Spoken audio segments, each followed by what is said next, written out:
53절 한번 보세요. 53절. 자, 53절 읽어보십시다. 시작. 그들 내 생명을 끊으려고 나를 고등에 놓고 그 위에 돌을 던지며.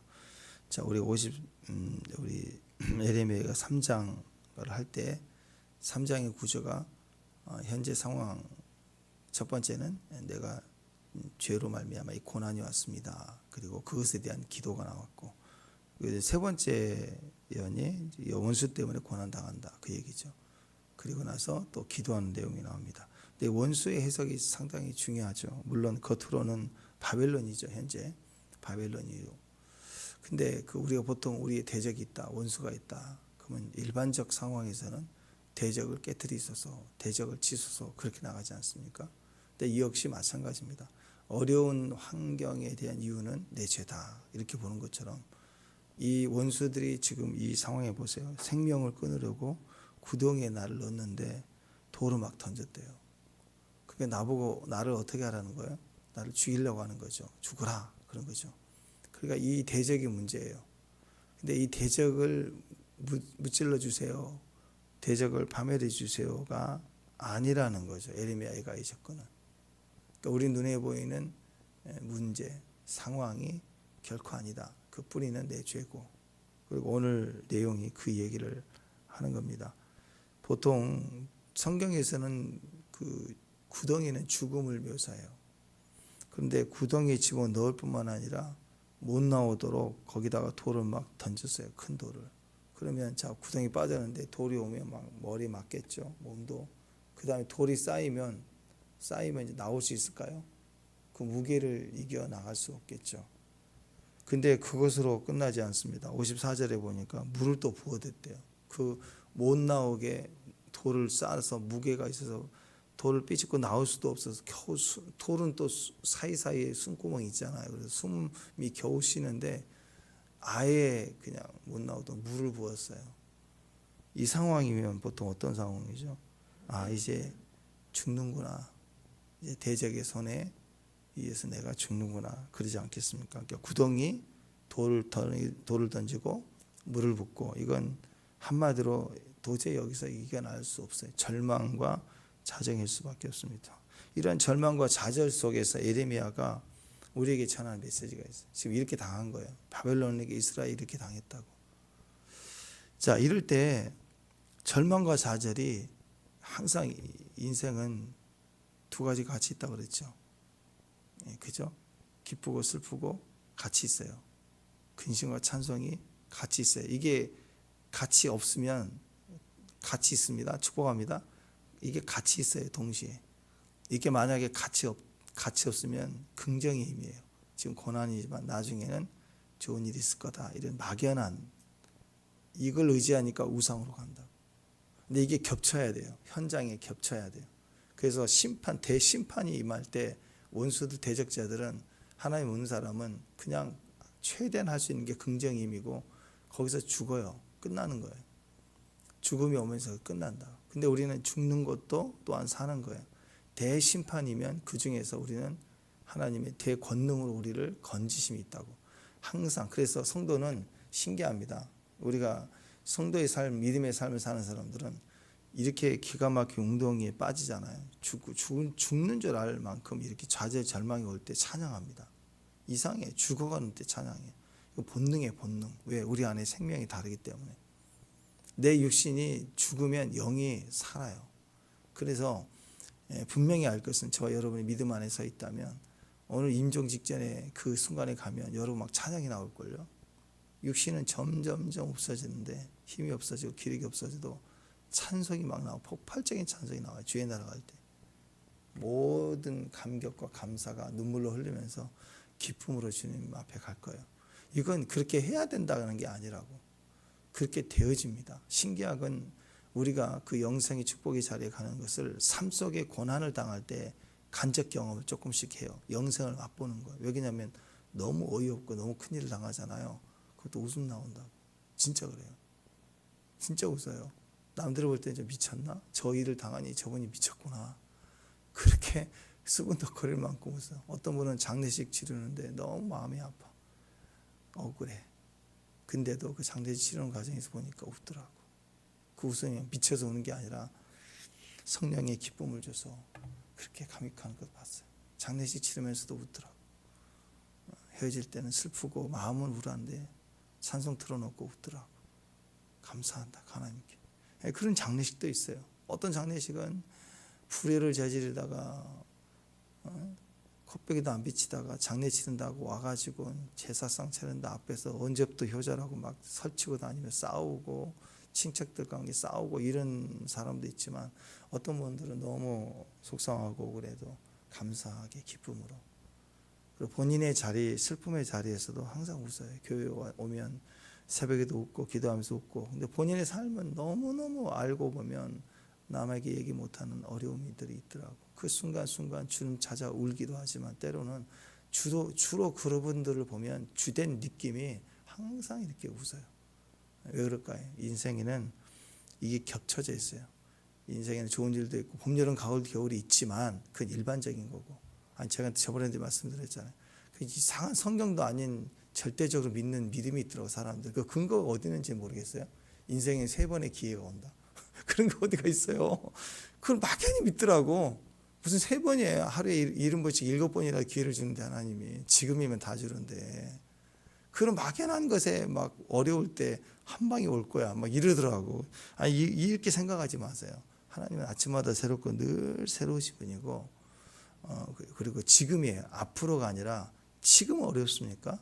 지금 웃을 수 있어요. 그걸 예레미야 애가에서 지금 얘기하고 있어요. 왜냐하면 구덩이에 빠졌는데 3단계죠. 그 다음에 돌 던졌다. 돌 쌓여서 못 나와요. 머리 깨졌어요. 지금 피나고 있어요. 위에다가 또 물을 붓네. 숨까지 못 쉬도록. 이런 절망이 어디가 있습니까? 지금 이렇게 당했다는 거예요. 실제로 이런 배경에는 예레미야가 구덩이 빠졌잖아요. 던졌잖아요. 그죠?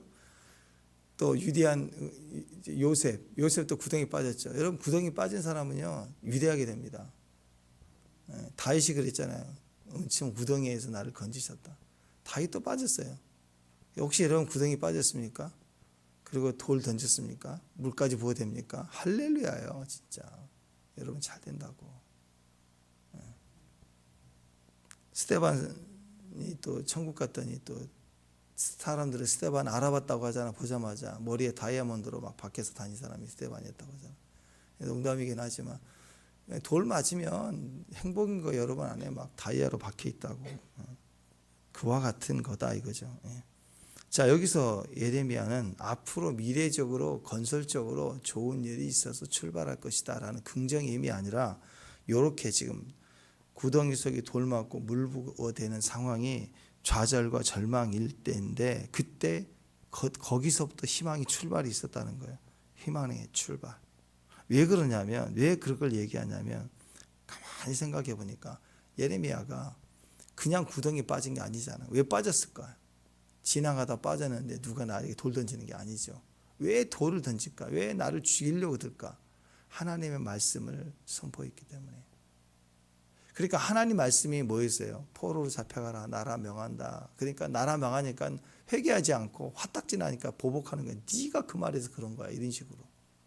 근데 예레미야 입장에서 가만히 생각해 보세요. 말씀을 믿는 사람들은요. 하나님의 말씀이 1, 2, 3 이렇게 오면 1이 딱 걸리면 바로 말씀대로 됐네. 그러면 내 생각이 아니었네. 그러면 제 2단계가 오겠구나. 그래야 되잖아요. 아니 주님이 오실 예수 그래서 오셨잖아요. 아멘. 그리고 가시면서 다시 오신다 그랬잖아요. 그러면 오셨다 그러니까 다시 오신 걸 믿어야 되잖아요. 그죠? 근데 사람들은 이상해요. 하나님 오셨잖아요. 그러면 꺾어야 되는데 분노해. 근데 믿음의 사람들은 이렇게 얘기합니다. 예레미야는 그 시각을 가진 거예요. 과연 하나님 말씀대로 망했구나. 그러면 예레미야 말의 일부분은 망하는 건데 그리고 바벨론 포로로 잡혀가라 그런 건데 항복하라 그런 건데 이 부분 제 2단계는 뭐였어요? 70년이 차면 돌아온다는 예언이 있다고. 그러니까 완전히 망해서 죽어가는 그 자리에서도 무슨 생각했느냐? 내 망함은 말씀대로 망함이에요.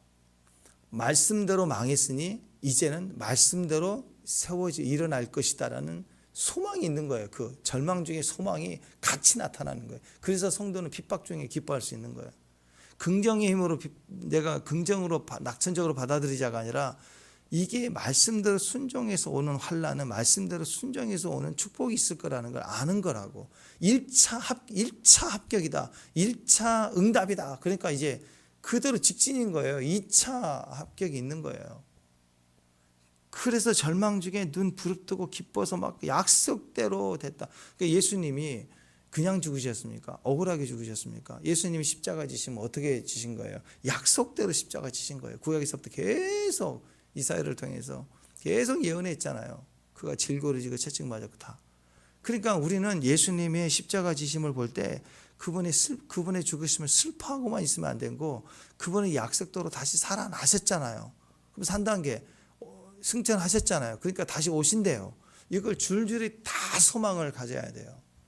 그러니까 이미 이루어진 사건들을 성도들은 가질 때 이루어질 축복들을 더 강력하게 기대해야 되는 거예요. 절망 중에 더 기뻐할 수 있는 거예요.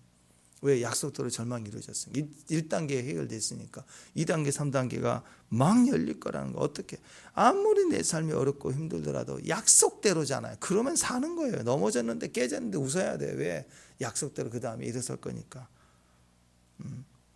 그리스도의 십자가 능력으로 우리는 일어서고 우리 역시 부활하게 될 것이다. 예수님의 부활 속에 우리 부활이 있는 거예요. 부활의 첫 열매. 그랬으니까 두 번째 세 번째 열매는 우리구나. 이야, 그래서 예수님이 순환과 고난을 통해서 우리는 치유를 받고 구원을 받고 부활하게 될 거라는 소망이 예수님의 십자가를 보면 볼수록 우리 안에 커야 됩니다. 마찬가지입니다. 우리가 하나님의 말씀을 따라 순종해가는 우리 삶 속에 우리가 현재 고난을 당하는 게 애매하게 내 실수나 내 죄로 말미암아 일어난 게 아니라 하나님이 허락하신 말씀에 순종의 길을 가면서 일어나는 일이라면 감사해야 돼요. 말씀과 함께 고난을 당했습니까? 말씀과 함께 승리하게 될 거예요. 자, 여러분, 에레미야에게 이런 의미가 있었다라는 거죠. 이렇게 엄청난 일이 벌어져 성전이 파괴됐습니다. 다 끌려갔습니다. 다 굶어 죽었고요. 막 서로 잡아먹고 말할 수 없는 참담한 일들이 벌어지고 나라가 망한 거 아닙니까? 근데 이 전체는 그냥 슬픈 게 아니라 상황은 슬퍼요. 그러니까 상황은 슬픔, 고통이라고 쓰고 해석은 기뻐야 돼. 왜? 약속대로니까. 약속대로 우리가 범죄했고 범죄한 우리가 약속대로 망했으니까. 해석을 달리 해야 된다고. 영적 해석을 해야 된다고. 그러면 앞으로도 포로로 잡혀갔죠. 근데 해석은 뭐예요? 돌아오고 회복되고 다시 세워진다. 그렇게 생각을 해야 되는 거라고. 그러니까 넘어지게 하는 분도 내가 넘어진 게 아니에요. 우리가 죄로 말미암아 하나님 징계하신다 그랬더니 징계를 했다. 그러면 다시 그분이 말씀대로 우리를 일으키시는 분도 하나님이시다. 거기에 희망이 있는 거예요. 거기에. 그게 지혜로움이다라는 것입니다. 50절 한번 보십시오. 50절 한번 읽어보십시다. 50절 시작. 돌아보실 때까지. 예, 제한적이래요. 제한적. 모든 심판은 제한적. 애굽에 10가지 재앙이 일어났을 때도 우리는 다 알죠. 성경을 읽었으니까. 근데 그 당시 하루하루 징계를 받을 때는, 권능이 임할 때는 제한적이라고 생각하지 않을 거예요. 심판도 제한적이고 구원을 우리 베푸실 때도 하나님 정하신 대로 가요. 마지막 때 어떤 환난을 당하고 또 죄로 말미암아 징계를 받을 때도 영원하지 않습니다. 하나님은 항상 경계를 정하시고 우리에게 그것을 이루어 가시는 분이세요. 그러니까 어떤 고난도, 지속되는 고난도 영원할 수가 없습니다. 끝이라는 거예요. 끝. 항상 이 땅에서는 기한이 있어요. 단 새하늘과 새 땅이 이루어지고 영원한 불못이 있을 때 거기 들어가는 무저갱이 들어가는 마지막 원수처리는 영원하죠. 그건 다시 올 수가 없어요. 왜냐하면 이 땅에는 시간이라는 제한이 있고 공간이라는 제한이 있지만 하나님의 나라는 시간과 공간이 없잖아요. 그리고 완전히 완성될 나라에서는 이 땅에 이 공간의 의미에 시간의 의미가 없기 때문에 이제 들어가면 못 나와요. 완전한 결박 속에 있을 거예요. 그러니까 지금이 기회라고. 기회 지나가기 전에 구원받고 기회 지나가기 전에 전도하고 기회 지나가기 전에 순종하고 그 자리, 장소의 축복, 시간의 축복이 너무너무 귀한 거예요. 그게 우리 안에 있어야 되는 것입니다. 여러분, 사람이 산다는 것은 너무나도 희망적입니다. 근데 그 희망이 어디가 있냐면 죽음에서 있어요. 그런 얘기 하지 않습니까? 겨울이 추워야 된대요. 추워야 봄, 여름 지나면서 병충해, 해충이 별로 없고 그리고 농사가 잘 된대. 그래서 겨울에는 추워야 된다는 거죠. 그러니까 겨울이 죽는 게 아니라 사실은 모든 게 낙엽도 죽고 그렇지만 죽는 것 같아 보이지만 희망인 거예요. 희망. 우리에게는 봄이 있으니까. 이런 나무들도 겨울이 되면 바싹 마르거든요. 겨울산 이렇게 산행해 보면 나무 가지가 바싹 말라져서 한 번씩 꺾으면 툭 부러져요. 다 말라 비틀어진 것 같아요. 근데 왜 그러냐면 수분을 지가 다 빼요. 겨울에 수분이 있는 상태에서 얼면 터지니까 싹 뺐다고.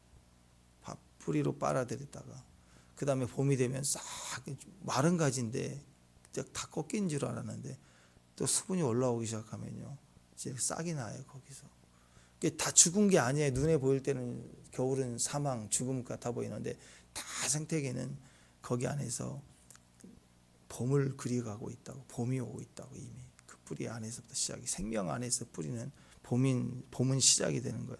사망만 있는 게 아니고 고난만 있는 게 아니고 소망은 그 안에 고난 중에 있고 죽음 중에 있다고. 애굽이 대심판을 받는 중에 이스라엘 구원은 점점점 출애굽이 시작이 된 거예요. 그러니까 나는 피해자라고 생각하면 안 돼요. 나는 죽었다라고 생각하면, 나는 좌절과 절망이다, 돌까지 던지고 물까지 부었다라고 생각하면 안 돼요. 말씀대로 되었다라고 생각해야 돼요. 그리고 그 일은 내가 죄인이었구나라고 생각을 해야 된다고. 그래서 회개부터 시작. 하나님에 대한 소망을 가진 자들은 시작은 회개예요. 그래 소망이 있어요. 나는 피해받았다. 아니 죄로 말미암아 징계받았고 너 이렇게 하면 너 나라 망한다, 뺏긴다 다 수도 없이 들었는데 거절해서 지금 구덩이에 던져졌고 돌 던져지고 하는데 그 하나님 말씀을 생각해야 되잖아. 근데 뭘 생각하냐? 아이고 나를 집어넣네. 이제 돌까지 던지네. 나는 피해자네. 저 악인들이 있네. 그리고 하나님 또 뼛속부터 믿었다고 기도로 나오는 기도가 악인을 물리쳐 주세요라고 기도한다면 엉터리 기도죠. 하나님 그 마음이 없어요 지금.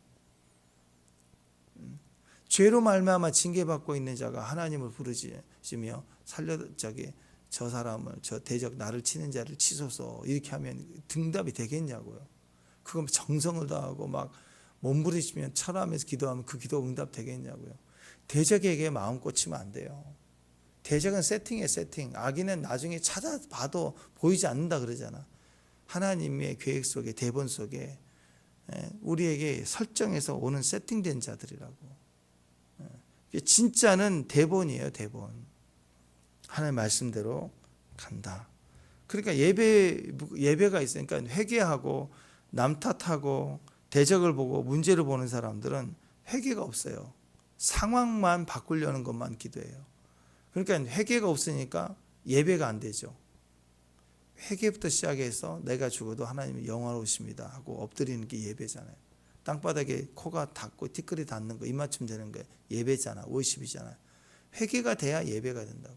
근데 남 탓하면 다 이게 나는 피해자예요. 나는 남 탓하면 나는 피해자니까 회개가 안 된다고. 보상받아야 존재라고 생각하니까 회개가 안 되고 예배가 안 되는 거예요. 환난 중에 딱 모습 보면 엎드리고 어려울 때 회개하고 어려울 때 더 엎드리는 사람을 보면 아 이분은 이제 하나님의 보상의 흐름으로 들어가는구나. 이렇게 우리가 볼 수 있는 거 아니겠어요? 피해자 의식의 최고 약점이 회개가 불가능하다고 그랬죠. 그러니까 나는 피해자인데 내가 잘못한 게 어디 있어. 저놈은 나쁜 놈이야. 저 악인은 나에게 보상을 더 해야 돼. 저는 용서할 가치도 없어. 나 용서 안 해줄 거야. 막 이렇게 권리를 가지고 있는 것처럼 그러면 안 돼요. 우리 인간은 다 죄인이에요. 아무리 피해를 받아도 억울하죠. 아무리 억울해도 억울한 건 피해를 받은 거고 상처를 받은 거고 그러나 본질은 죄인이에요. 죄인. 그걸 잊으면 안 된다고. 근데 뭐 하나 옷을 하나 입혀놓으면 그게 난줄 안다고. 그러듯이 피해를 입으면 피해자다 그러면 회개 안 해도 되는 의인인 줄 알고 막 호소해요. 막 당당하게. 그게 사회 문제를 일으키고 또 자기 존재도 무너지는 거 아니겠습니까? 그러니까 마귀는 우리에게 너는 죄인이다 안 그래요. 죄인이다 절대 얘기합니다. 너는 피해자다 그래가지고 우리를 속이는단 말이에요. 절대 회개 안 해도 되는 너는 피해자야. 너는 보상을 받아야 돼. 이렇게 얘기를 하는 겁니다. 이러니까 갈등이 계속 생기는 거예요. 평생 이 피해자 의식을 못 벗어나면 하나님 앞에 나올 수가 없는 거예요. 기억해야 됩니다. 피해자 의식은 뒤에 배우가 마귀예요. 마귀가 웃고 있어요. 여기 속으면 절대 안 돼요. 우리가 복음회 딱 접했을 때 제일 먼저 나오는 반응이 뭐예요? 주여 나를 떠나소서. 나는 죄인입니다. 나를 불쌍히 여기소서. 베드로가 그랬잖아요. 하나님 영광을 보고 났을 때 그물을 던져라. 던져서 어마어마하게 버렸을 때 베드로가 어떻게 얘기합니까? 주여 나는 죄인입니다. 나를 떠나소서. 이게 바른 반응이었잖아요. 그죠? 근데 마귀에게 속으면 피해자가 되면 계속 억울해도 자기는 죄인인데 한 번도 나는 죄인입니다라는 고백을 안 한다고. 저 문제, 저 악인 해결해 주세요. 이것만 계속 물고 늘어지는 거예요. 자, 그러니까 뭐 온열에 서리가 내리도록 하늘 품은 여인처럼 주님 앞에 나서 외치는 거예요. 그건 주님의 성령이 우리에게 주시는 기도가 절대 아닙니다. 성령이 먼저 우리 안에 임하시면 제일 먼저 우리 자신이 보여져요. 비참한 우리 자신이 더 보여진다. 근데 본질이 보여지고 내가 죄인이구나. 그 주님과의 관계로 우리 마음이 성숙되어져 가는 것입니다. 근데 조그만 피의식이 가득 차 있는 사람은요, 날씨만 그래도요, 막 발끝에 이만큼 독이 차 있는 것처럼. 그렇잖아. 이 안에 독이 다 빠지고 건강한 사람은 뭐 독이 한 잔, 두 잔 마셔도 괜찮아요.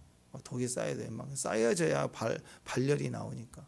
근데 평소에 막 혈관부터 시작해서 독이 여기까지 차 있는 사람은 날씨만 업다운만 돼도 막 뒤집어지는 거예요. 막. 그러니까 나를 왜 이렇게 힘들게 하냐고 막 다 모든 상황이 다 나를 걸고 넘어지는 피해로 생각하는 거예요. 그러니까 탓을 하지 않겠어요. 심지어 그게 계속 올라가요. 막 가족도 그렇고 자라올 때부터 시작해서 뭐 친구도 교회도 학교도 지금까지 그다음에 점점 국회의원도 그렇고 나중에 대통령도 그렇고 그다음에 최후의 누구?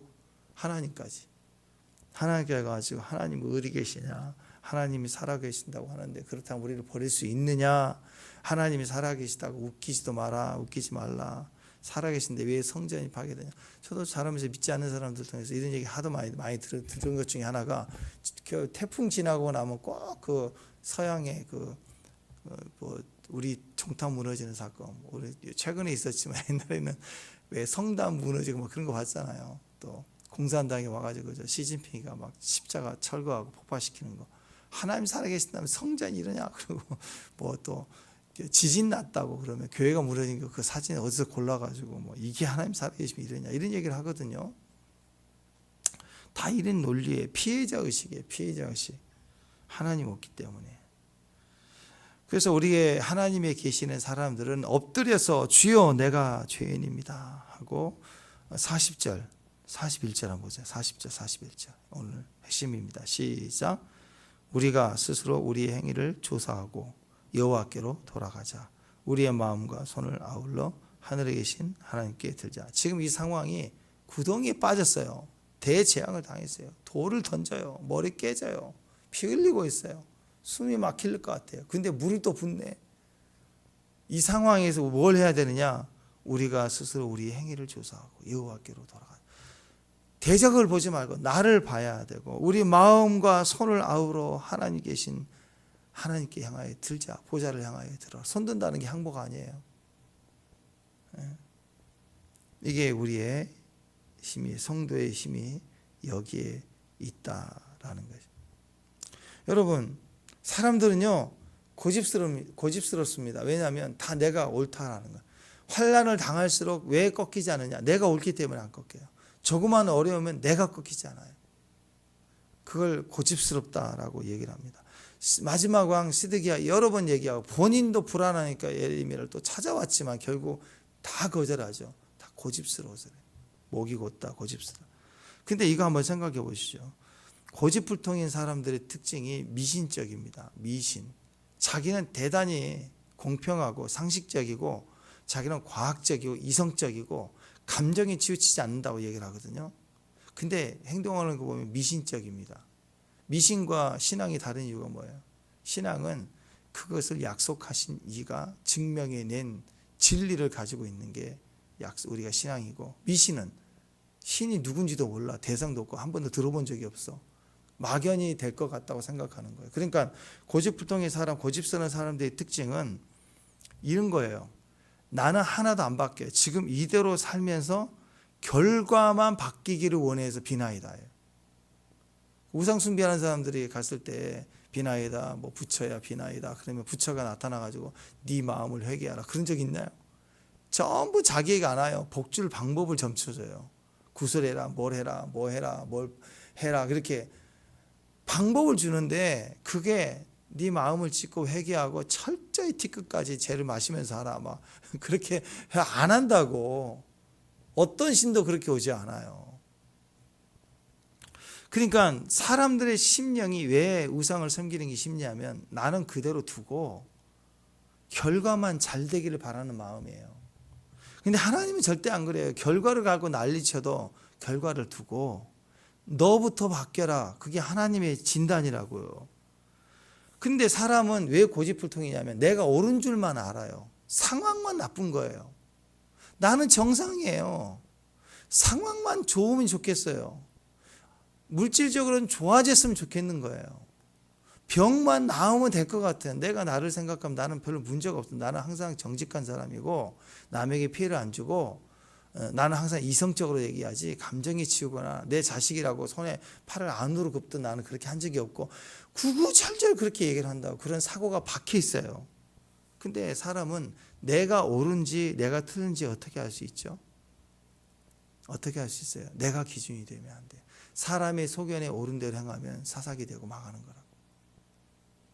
그래서 성경에는 뭐라고 얘기하냐면 우리에게 말씀이 율법이 기준이 된다 그래요. 율법이 기준. 우리에게 하나님이 주신 것은 말씀인데 말씀은 기준이에요. 기준. 자, 그래서 여러분 율법과 복음이 같은 관계이지만 달라요. 완전히 달라요. 율법이 있다고 하면 율법이 있을 때, 자, 구약에서 하나님의 말씀을 주셨는데 그 율법을 줬다고요. 근데 율법을 주신 이유는 율법 가지고 살라는 거 아니에요. 율법으로 살면 안 돼요. 율법대로 살면 안 되고 율법을 기준으로 해서 살아야 돼요. 율법이 하는 일은요, 죄를 깨닫게 하는 거예요. 지금도 우리 현상의 이 나라, 우리나라의 헌법도 마찬가지지만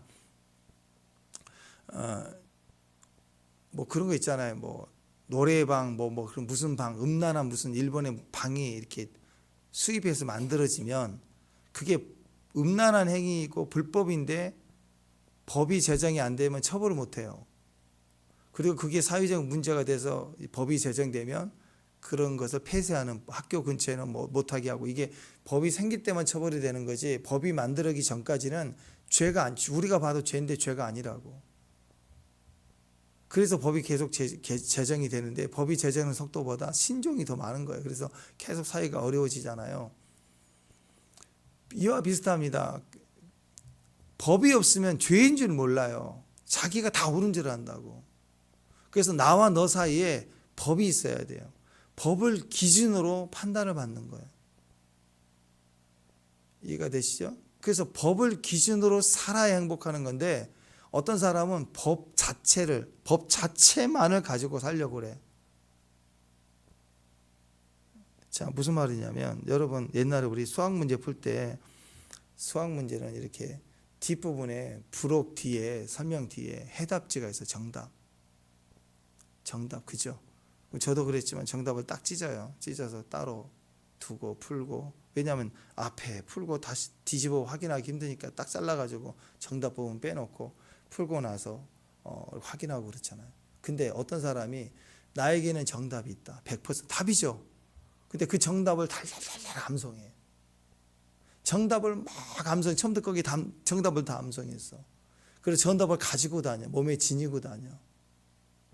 이마에도 쪽지로 박아놓고 손목에도 박아놓고 계속 돈답을 랄랄랄랄라 1번에 뭐 사인 코사인하고 다 암송을 했어 다. 100점입니까? 시험 보면 어떻게 돼요? 빵점이에요. 시험 문제 그렇게 안 나온다고. 인생살이가 성경이 답이 다 있는 게 아니에요. 그 기준이 아니라고. 모든 게 그리스도가 답이다, 성경이 답이란 말은 그렇게 암송 달달달 하고 다니면서 손목 이마에 박으면서 그냥 정답인 줄 알고 막 가지고 다니고 막 이게 정답지 이거 시험하고 상관없는 거예요. 문제집 그것에 대한 정답지죠. 그래서 하나님의 말씀을 우리가 읽고 묵상하고 한다는 건 기준이에요. 기준을 가지고 내 삶에 적용해야 돼. 복음으로 큐티를 해야 돼요. 적어 있는 말씀만 달달달 암송하고 찢어 가지고 다니고 부적처럼 들고 다니면 대적에게 다 이기고 절대 그런 거 아니라고. 방석을 말씀으로 새기고 어떤 사람 이불도 성경 말씀으로 프린트 해가지고 덮더라고. 행위가 그 정도면 중심은 율법 정신으로 살아야 되는 거죠. 근데 그렇게 안 살아요. 그냥 주일만 되면 성경책 들고 오고 행위적으로는 완벽한데 문제는 그건 기준인데 기준을 가지고 1번 문제부터 풀어야 돼요. 그럼 내가 맞아요. 내가 맞는데 확인해 보라고. 문제를 풀기 전까지는 내가 다 아는 줄 아는데 풀어보면 해석이 안 되면 문제 못 풀잖아요. 그러면 또 공부를 해야 되고 공부를 해서 문제가 풀었다. 그럼 끝이 아니에요. 정답을 확인해 보라는 거예요. 율법의 기준으로. 그게 맞아야 맞는 거예요. 틀리면 이 책 틀렸네. 아니라 그게 아니죠. 답이 틀리면 내가 틀린 거라고. 다시 살피는 거잖아. 그죠? 가끔씩 오답이 나오기도 하고 가끔씩 수능에서도 사람들이 내는 문제라 틀려서 뭐 항의를 하니까 답이 2개로 정정해서 막 그 다음날 그런 경우도 있지만 하나님의 법이 틀린 적이 있어요? 없죠. 그러니까 성경 말씀은 틀린 적이 없으니까 매일 비춰보고 확인해 보면서 큐티하면서 적용해 보면서 틀리면 내가 틀린 것을 알고 회개하고 엎드리고 그렇게 가야 그게 정답으로 가는 거라고. 정답만 들고 다니면서 외우고 사는 게 아니고 정답을 내 삶의 기준으로 삼아야 된다고. 근데 바리새인들은 정답만 암송해. 말씀만 암송해. 그리고 막 손목에 이마에 표에 들고 다니면서 말씀을 가진 자는 의롭다 이렇게만 생각하고 성전은 안 무너진다. 나라나 우리는 선민이다. 저들은 이방인이다. 하면서 그렇게 살았다고. 그렇게 살면 안 되는 거예요. 그렇게 예수님조차도 못 박는 거죠. 정답만 들고 다니면서 정답만 외울 게 아니라 그럼 뭘 아는 것 같아. 너 이 수학 문제 알아? 1번에 사인 코사인 삽이 25, 2번에 뭐 정답을 달달달 외우니까 누가 보면 오, 얘 수학 박사 아니야? 근데 한 문제도 못 풀어요. 한 문제도. 문제를 풀 생각을 안 해. 10년이 신앙생활 10년이 지났는데도 문제 풀 생각을 안 해. 뭐 하기만 해. 달달달 암송만 해요. 달달달달달. 그래서 교회 오면 말씀 따라, 교회 오면 찬양 잘해. 세상 가면 세상으로 살고. 세상의 삶에 대해서 우리가 제일 가볍게 우습게 여기는 신앙이 로제 신앙이라. 그러잖아요. 성경은 롯서 히브리서 11장에 의로운 롯이라고 그러죠. 그 기준이 어디가 있냐면 롯이요 소돔성에 있으면서 소돔 사람들을 보시면서 마음이 너무 상하고 아팠대. 의로운 롯이 마음이 상했대. 진짜니까. 가짜는 성경을 다 암송하고 성경을 신학적으로 다 풀이한다고 할지라도 자기 삶에서 한 번도 말씀의 삶을 살아내지 못하는 거예요. 말씀만 아는 거예요. 성경 기계. 그건 뭐예요? 신앙이 아닌데 구원만 안 받았는데. 신앙은 정답지 들고 다니면서 달달달 암송하는 그런 거 아닙니다. 시험 문제 한 문제도 풀지 못하는 그런 사람이 아닙니다. 내가 정답이다 이거. 난 다 알고 있다 하고 고집 피우지 말고 진짜는 문제 풀어보라 이거예요. 내가 문제를 풀면 그리고 그게 답인지 아닌지 확인할 수 있는 게 그게 그럴수록 신앙이고 그럴수록 우리는 성장하게 되고 인생도 풀리는 거예요. 그러니까 여러분 인생이 그렇습니다. 우리 인생 자체는 늘 모순이에요. 늘 모순. 신앙을 알고 신앙생활을 해도 인생은 여전히 온도 차이가 있다고. 자, 영국인이 있어요. 크리스찬 영국인이에요. 영국을 통해서 뭔가 복음을 증거하고 싶은 거예요. 그래서 연극을 하면서 복음도 증거하고 복음적인 연극도 하고 막 기쁨도 있고 사명으로 치면 자기가 정말 하고 싶은 연극 플러스 사명 감당이 같이 돼가는 거예요. 그래서 그렇게 인생을 살아가는데, 근데 경제적 측면에서 보니까 답이 없어요. 답이 안 되는 거예요. 문제는 나 혼자는 괜찮은데 결혼해서 처자식이 있는데 평생 나 좋다고 연극만 하고 있다. 사명 감당하고 있다. 애들은 정말 굶어가고 있는데 여기에 딜레마에 빠지겠죠. 그죠? 인생은 그런 거예요. 갈등과 모순이 있을 수밖에 없어요. 신앙적 측면 차원에서는 정답인데 경제적 측면은 그게 아닐 때도 있다라는 거예요. 정직한 것도 마찬가지. 어떤 사람은 너무 정직해. 정직한 게 맞죠. 여러분 중에 정직한 사람 얼마나 귀해요. 그죠? 다 거짓말 하는데. 근데 정직해서 너무 정직하는데 있는 그대로를 말해갖고 주변 사람이 힘들어요. 말 안 할 때도 있어야 되는데. 어떤 친구가 오래간만에 25만 원짜리인데 40만 원짜리를 머리를 해갖고 하는데 어떠니? 그런데 정직하게 다 말해버려. 야, 우리 동네에 지금 한 5만 원이면 되는데 머리가 이게 뭐냐? 그러면서 내가 느끼는 대로 정직하게 다 말해버려. 그러면 그 친구가 좋겠어요? 잔치집 와가지고 돌잔치 와가지고 밥 먹으면서 정직해. 이 떡이 뭐냐? 우리 동네 떡이 훨씬 맛있네. 막 이런 소리를 하고 있고 그러면 사람들이 좋아하겠냐고. 이 잡채가 뭐냐? 이거 뭐 이거 재료 이거 뭐 한 5천 원 더 들어갔겠다. 뭐 이러고. 가는 것마다 눈에 보이는 것마다 나는 거짓말을 안 한다. 직설적이고 할 말을 해야 된다 하면서 계속 그러고 다니면 어떻게 되겠어요? 딜레마에 빠져요. 주님 앞에 가서 주님 저는 정직하고 나는 거짓말을 맞아요. 그렇게 했는데 문제는 내 삶은 왜 이렇습니까? 친구도 없으니까. 이럴 거 아니에요. 이런 딜레마가 있다고. 그래서 말씀이라는 것도 신앙이라는 것도 사명이라는 것도 그대로 그 문자적으로 암송하고 그렇게 사는 게 아니라고. 생각 좀 해. 생각 좀. 나는 너무 답답한 게 신앙생활 10년 전이나 지금이나 똑같은 거. 그건 정말 기가 막힌 기적 아니에요? 안재명이가 일어서는 기적보다 더 큰 기적은 이 큰 하나의 말씀 만난 지 10년인데 큐티를 하는데 10년째인데 아무것도 안 바뀌어 있다. 그러면 좀 무서운 거 아니에요? 좀 너무 무서워. 무슨 좀비도 아니고. 바뀌어야죠. 바뀌는 모습이 보여요. 우리 주변에 바뀌어가잖아. 한 분 이렇게. 우리가 신앙에 대해서 진지하게 생각해 봐야 돼요. 그 이유가 뭐냐면 암송 달달이 있는 게 아니라 손목에다 이마에다 박화하는 게 아니라 오늘 이 말씀이에요. 오늘 예레미야가 우리에게 해답을 주고 있거든요. 아마 이것은 우리만이 문제일 뿐만 아니라 마지막 때가 될수록 주님 오시기 직전이라 아마 그러지 않을까 싶습니다. 틀에 박혀있는 종교성으로 가는 것이 절대 신앙이 아닙니다.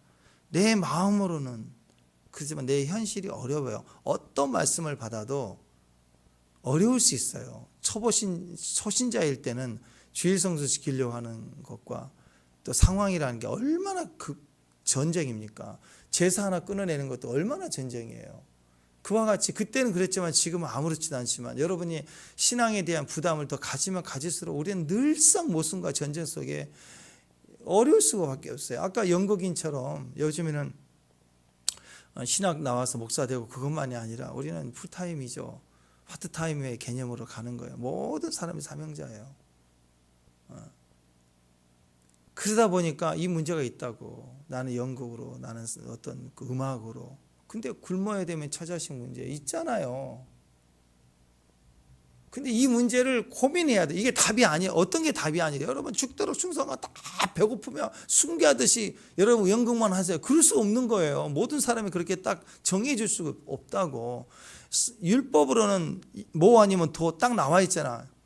계명이 딱 나와 있지만 신앙은 달라요. 신앙은 우리의 믿음의 분량대로 자원화해서 헌금 하나도 그렇지 않아. 인색하지 말라 하면서도 그 마음이 믿음의 분량만큼 하는 거잖아요. 그죠? 그러니까 이 모든 상황이 딱 정해서 갈 수가 없다고. 그러니까 그 속에서 우리는 고민해야 돼요. 염려해야 돼요. 그러면서 하나님 뜻을 물어야 돼요. 그리고 살아내야 돼요. 그런 과정을 통해서 성경을 기준을 가지고 고민해 보면 어느 때는 멈추고 일을 해야 될 때가 있을 거고 어느 때는 아니야. 그건 다 맡겨. 그리고 이번엔 뛰어야 돼. 이렇게 하실 때도 있을 거고 각자의 믿음이 다르다고 다. 그래서 우리는 이 예레미야 애가를 통해서 절망 속에 이 나라가 망하는 이 모든 고난이 죄 때문이다라고 하는 것을 확인할 뿐만 아니라 더 나아가 나를 직접 때리고 돌을 던지고 물을 부어대는 그들을 보면서도 그들 우리의 대적이 아니구나. 내 안에 있는 하나님에 대한 인재의식을 더 키우고 하나님 앞에 내 자신을 찢어내고 더 하나님을 의지하고 바라보고, 그렇죠? 하나님 임재 속에서 우리에게 주신 말씀을 기준으로 확인해 봐야 돼. 늘 이걸 확인하고 가는 것. 그래서 로마서 7장에 보세요. 로마 7장에서 사도 바울도, 그렇게 훌륭한 사도 바울도 이 갈등에 빠졌다고. 뭐라고 그랬습니까? 내 마음으로 주의 뜻을 따르고 싶은데 내 몸이 안 된대. 또 한 사람이 안 된대. 오라 나는 공고한 자다. 이 사망이 누가 나를 건져야 돼? 사망의 몸이에요. 빠졌어요. 늪에 빠진 것처럼 못 태어나는데 두 마음이 있는 거예요. 마음으로는 여호와의 법을 즐거워하면서 동시에 육신으로는 너무 내 몸이 안 된다고 나를 저항하고 있다. 이게 로마서 7장 마지막이에요. 로마서 8장으로 딱 넘어가자마자 뭐예요? 그러므로 이제 그리스도 예수 안에 있는 나에게는 결코 정죄함이 없나니 이는 그리스도 예수 안에 있는 생명의 성령의 법이 죄와 사망의 법에서 너를 해방하였습니다. 율법이 육신으로 말미암아 연약할 수 없는 그것을 하나님 하셨다. 자, 우리는 절대 정죄받지 않아요. 죄인이고 우리는 죄인이기 때문에 오는 이 모든 심판과 악인들의 이런 도전들 속에 우리가 죄인인 것을 알아야 되는데, 죄인인 걸 알고 회개하면 주님이 정죄함이 없다라고 얘기해 줘요. 그때부터 해방인 거예요. 그때부터. 그때 그 일이 뭐냐면 예수 안에 있는 생명의 성령의 법이 죄와 사망의 법으로 쫙 분리되는 게 내가 회개할 때라고. 내가 회개하지 않으면, 내가 그것을 엎드리지 않으면, 남의 탓으로 보면 이게 섞여버리는 거예요. 나는 피해자라고 보면 이게 섞여 있다고 계속 판단하고 계속 가는 거예요.